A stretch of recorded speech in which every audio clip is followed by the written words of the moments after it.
அனைவருக்கும் வணக்கம். என்னோடய பேர் ஸ்ரீதர். நான் கரூர் வேளாண் அறிவியல் மையத்தில் பண்ணை மேலாளராக பணிபுரிஞ்சிட்ருக்கேன்.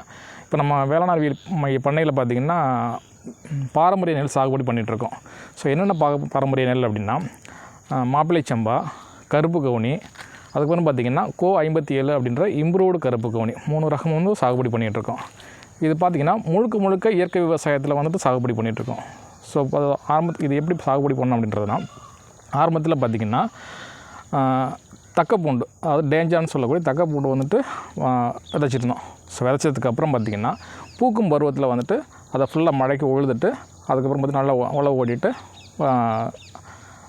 நடவு செய்ய ஆரம்பிச்சிருந்தோம். ஸோ நாற்றங்களுக்கு பார்த்திங்கன்னா நான் நடவு செய்யும்போது அந்த வேர்களை நாற்றோட வேரை வந்துட்டு அசோஸ்பெர்லம், பாஸ்போபாக்டீரியா, பேசிலஸ் இது மூணில் வந்துட்டு வேரை நனைச்சி நடவு பண்ணோம். ஸோ பார்த்திங்கன்னா வருஷ நடவு நட்டுருக்கோம். வந்துட்டு வருஷ நடவு வந்துட்டு 1 அடிக்கு 1 அடி இடைவெளி விட்டு வருஷ நடவு செஞ்சுட்டு இருந்துகிட்ருக்கோம். இதுக்கு வந்துட்டு ஊட்டமாக வந்துட்டு பார்த்திங்கன்னா சத்துக்களை வந்துட்டு ஒரு 10 நாட்களுக்கு ஒரு முறை வந்துட்டு சாண கரைசல் கொடுத்துட்ருக்கோம். ஸோ சாண கரைசலில் பார்த்திங்கன்னா 5 லிட்டர் கோமியம், 20 கிலோ சாணம், 100 லிட்டர் தண்ணி, அது கூட பார்த்திங்கன்னா 50 கிராம் வந்துட்டு அசோஸ்பெர்லம், 50 கிராம் பாஸ்போபாக்டீரியா, 50 கிராம் பேசிலோமைசிஸ் இதெல்லாம் மிக்ஸ் பண்ணிட்டு ஒரு 2 நாட்கள் வந்து வச்சு கலக்கி விட்டு பாசன நீர் வழியாக வந்து விட்டுறோம். இது பார்த்திங்கன்னா ஒரு 10 நாட்களுக்கு ஒரு முறை வந்து கலந்து கொடுத்துட்டே இருக்கோம்.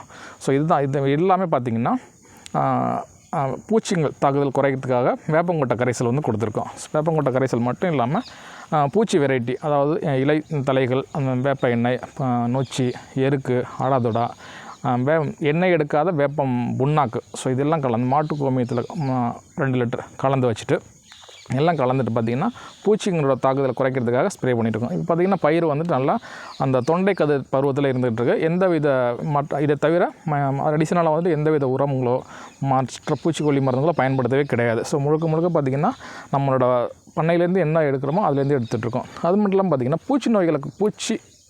பூச்சிங்களை வந்து கண்காணிக்கிறது, நெல்லில் வர்ற பூச்சிங்களை கண்காணிக்கிறதுக்காக விளக்கு பொறி வச்சுட்டுருக்கோம். ஸோ அந்த விளக்கு பொறி பார்த்திங்கன்னா நெல்லில் பார்த்திங்கன்னா முக்கியமான பூச்சி வந்துட்டு தண்டு துளைப்பான இலை சுருட்டு புழு தான். ஸோ இந்த இலை சுருட்டு புழு, தண்டு துளைப்பான், தாய் அந்த பூச்சிகள் வந்து இந்த விளக்குப்பொறி மூலமாக கவர்ந்து அழிக்கிறதுனால அது போய்ட்டு முட்டை இடுறதை வந்து குறைச்சிடலாம். இங்கே பார்த்திங்கன்னா லைட்டு வந்துட்டு இதில் போட்டுருவோம்.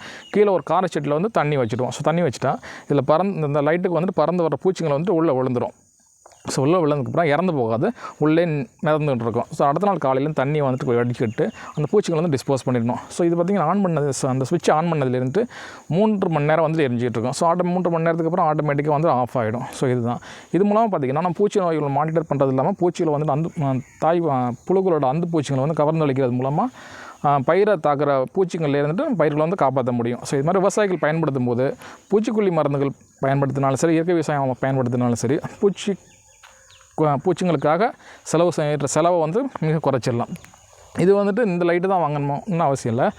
ஜஸ்ட் நீங்கள் CFL பல்ப் இருந்தாலும் கட்டி தொங்க வச்சுக்கலாம். தொங்க வச்சுட்டு இந்த கீழே காரச்செடியில் வந்து தண்ணீர் வச்சிட்டிங்கன்னா போதும். இது மைல்டாக வரும். இது வந்து பூச்சிங்களுக்கு வந்து இந்த லைட் வந்து பவர் வந்துட்டு அட்ராக்ட் ஆகி உள்ளே விழுந்துடும். ஸோ இரவு நேரங்களில் வந்து இந்த விளக்குப்பொறி வச்ச இடத்துல வந்து போகக்கூடாது. மற்ற பூச்சிகள், பாம்புகள் வர்றதுக்கான வாய்ப்புகள் இருக்குது. அந்த பூச்சிகளை பிடிக்கிறதுக்காக பக்கத்தில் மட்டும் போயிடக்கூடாது. அடுத்த நாள் காலையில் எடுத்துகிட்டு டிஸ்போஸ் பண்ணால் போதும். ஸோ இவ்வளோ தான். அதுக்கப்புறம் பார்த்திங்கன்னா அறுவடை தான் நமக்கு வந்துட்டு. அதனால் முழுமையாக வந்துட்டு நஞ்சில்லாத உணவு கொடுக்கணும் அப்படின்ற நோக்கத்தில் முழுக்க இயற்கை விவசாயத்தில் பண்ணி விவசாயிகளுக்கு விதை நெல்லும் சரி எல்லாமே கொடுத்துக்கிட்டு இருக்கோம். நன்றி, வணக்கம்.